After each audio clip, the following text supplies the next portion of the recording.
All right, so we got a buddy out in the oil patch, and he's gonna disagree with everything I say in this video, but you guys have been asking for it. So here's everything that's wrong with a 7.3 IDI.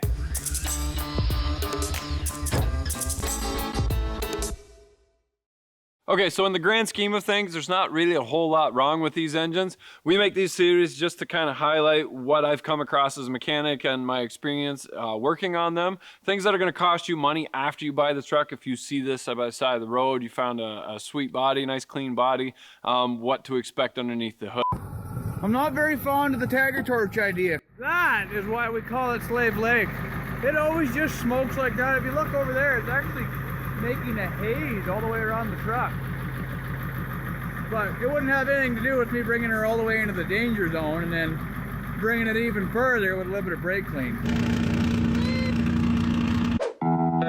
Okay, so Ford started with the IDI in 1983. They started with a 6.9 liter, and in 1988 they came out with 7.3. So the 6.9 and 7.3s share a lot in common, and the 7.3 is actually just a bored out 6.9. And when they did that, they actually made a couple problems. They made the cylinder walls that much thinner. The 7.3 was prone to cavitation. Now, cavitation is when a piston goes up and down in the cylinder, and as it's doing that, it's creating microscopic vibrations as it's going up and down, and it pushes the coolant away from the cylinder. But because there's nothing there, it takes a piece of the cylinder with it. The fix to this is supplemental coolant additives, or SCAs, I guess. So it's a coolant filter, and what it does is put a film on the cylinder itself, so that when it pushes the coolant away, it takes a piece of that film with it, and that's it. Again, if you keep up on your maintenance and you change your coolant often enough, then you don't suffer from that cavitation issue. Now onto the cooling system. Now how I'm going to fix that is I might add a little more speaker wire there to hold it in, and I might tip it up so the coolant will actually, bug juice will actually flow somewhat through the rad. I accidentally just poured Varsol or something in there. I don't know what the fuck's in that jerry can. I thought it was bug juice, but it definitely ain't. I think the clipboard warrior safety guy's head would fucking blow up if he came out here and seen how shit wasn't labeled. She'll run air cool for this one. Put the cab back on. See, now what you do is you only put it on half click. Keep shit from pressuring up.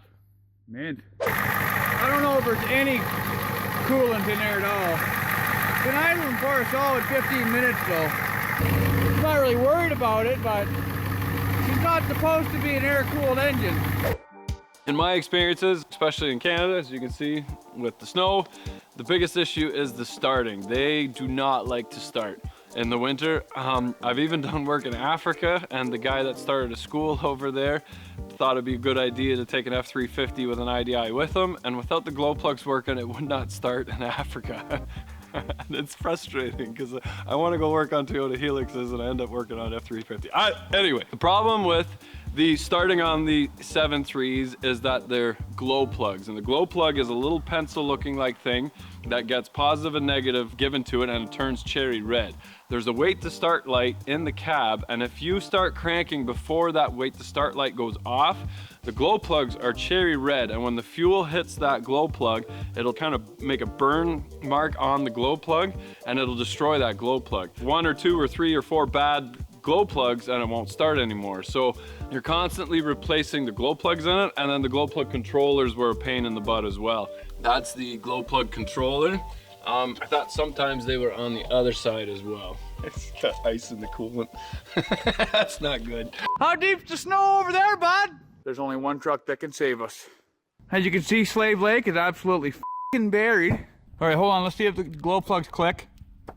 Oh yeah, clicky clicky. Let's hear. 1, 2, 3. All right, start spraying. Oh yeah! Yeah! Oh yeah! Oh yeah! Oh yeah!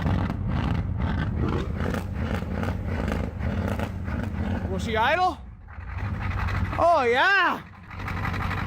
Look at the sheets! Send that.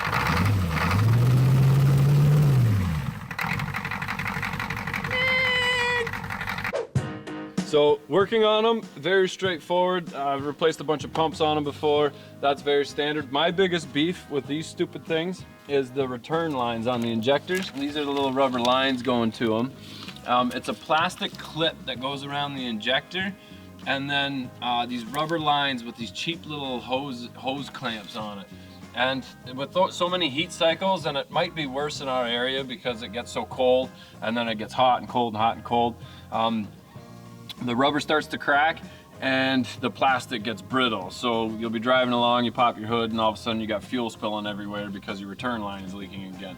I've done dozens of those kits. You can find those online where you just get all new hoses, all new lines, and all new plastic clips, and it's just a maintenance thing in our area. Every few years you have to do that. All right, so we got this Korean rickshaw completely dialed into the fucking dirt. Now all we gotta do is hook up these old coolant lines to here and here.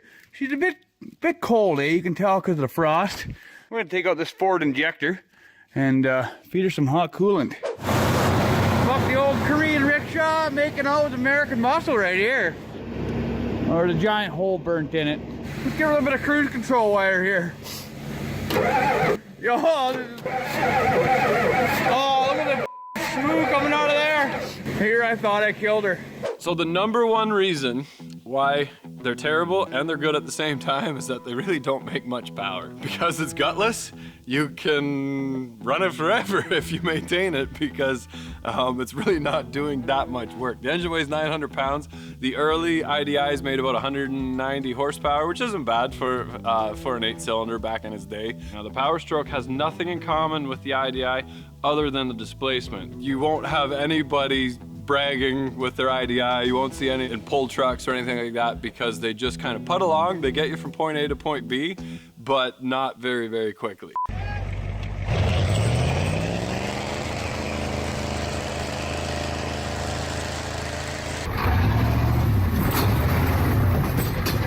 got better than that. If you're wondering why it's hard to get moving, I don't think this truck has any wheels on it. Well, it's got wheels, but I don't think they're spinning. I got better than that.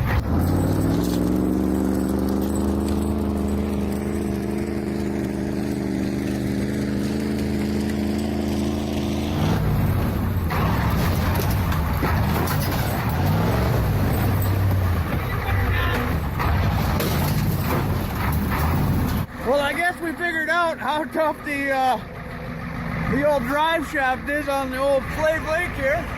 Snap the old clean f***ing off. That's the bonus of a welded front diff right there.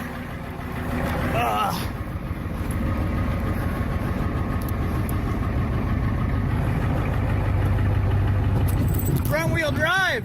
Bam! So the power issue was addressed in the early 90s. They started adding turbos to it, and it actually worked really, really well. We're turbo guys, we like turbos. And Ford realized, oh, we could just throw a turbo on it, along with some beefier rods and keystone rings and bigger wrist pins in the pistons. The later IDIs were much stronger, could take a little bit more abuse, so the turbos, I think they were meant to put out about 5 PSI, but they generally put out about 10 PSI, and it actually made a big difference. That actually helped out with the power a lot. So much so that Ford actually detuned the last IDIs because they were coming out with the Power Stroke, which was 210 horse, I believe, and they didn't want the IDIs to take away from the glory of the Power Strokes that were coming up next. So if you look at the horsepower and torque charts of the later 90s, you'll see it peters off at 3,000, even though the horsepower and torque is still kind of climbing. It was kind of believed, even though there was no factual truth, that Ford detuned them just so that the Power Strokes that were coming out in the last bit of 94 into 95 wouldn't have any of their glory taken away. You don't need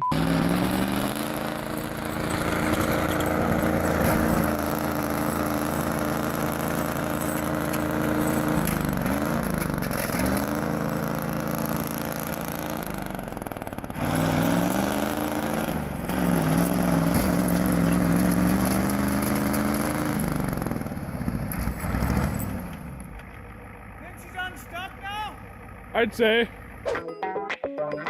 Overall, I think there was about 1.5 million of these IDIs made. And again, we've been struggling to make this video because we don't see any of them around anymore. Unfortunately, our climate is killing all the OBS trucks. You can see we've got a yard full of Chevys and Fords and Dodges. It doesn't matter what kind it is. Our salt kind of kills them all. So aside from the no power, the hard starts, the cavitation, and the cheap plastic lines, I've seen many go over 1,000,000 miles. And again, it comes down to maintenance. If you take care of it and you change your antifreeze and you change your oil, you won't suffer the cavitation. And these things I've seen dozens and dozens go through the shop with over 1,000,000 on them. Oh yeah, Slave Lake runs nothing but the best shit. I had made 10 or 15 bucks off the lube tube, but instead of spending it on a starter for Slave Lake, I invested it in beer and potato water. So it's electric, gas, diesel start. It's gonna work mint. We are still gonna use the ether to jam open the throttle. It starts, the battery connections are mint. We added this mint hood latch that works just fucking sassy. Like, you don't get, and it's OEM parts right there. Oh, power steering still works. That's a lot to say for an old Ford. It doesn't steer very good right. I think something's a little bit bent, but we're not worried about that. The funny thing is I don't actually know what's in it for oil. Could be all kinds of creative stuff in there. We should have checked that first. You don't need to check the oil. Well, we're gonna show you how to make your own diesel 911. We don't have money for that kind of fancy shit out here, but we do have winter conditioner and methanol. Go check out Zip Ties and Bias Plies. He makes some pretty funny videos. Peg, your truck's a piece of shit. Sweet ass burnouts on trailers. Put the earmuffs on the kids. Just turn the volume down and you won't be triggered. Man, Canadians are the best. Only a couple of us. And the one that work at Princess Auto, eh? I don't know if the Boss Garage watches my channel a lot. I don't know why I'd watch my Shitbox channel. Hey, if you don't watch his channel, you should go over there and check it out. I got a challenge for that guy. I'd like to see him show me one other motor that has taken the whooping that this thing's taken. It's done -30 cold starts. I sprayed ether into it. The driver's side head gasket is so fucking gone on the outside that when the thing runs, you can watch the whatever's left of the fucking gasket flop in and out. It fucking raced in the mud bogs. Before I got it, it was an oil patch truck. It had heat trace lines so you could hook it up to equipment to get the equipment running. It also had a service deck on the back, and then when I bought it, it had nothing on it. So I welded a deck onto it, sold it to a guy, and then it got impounded in Beaver Lodge, and then I traded it back. But anyway, long story short, I'd like to see one of his trucks, or a truck that he's heard about, take this much fucking whooping. I don't think there is one. I'm calling you out, bud. Oh, look at the treasures I'm finding at Tuesdays. Look at this. Profit. This is coming home with me.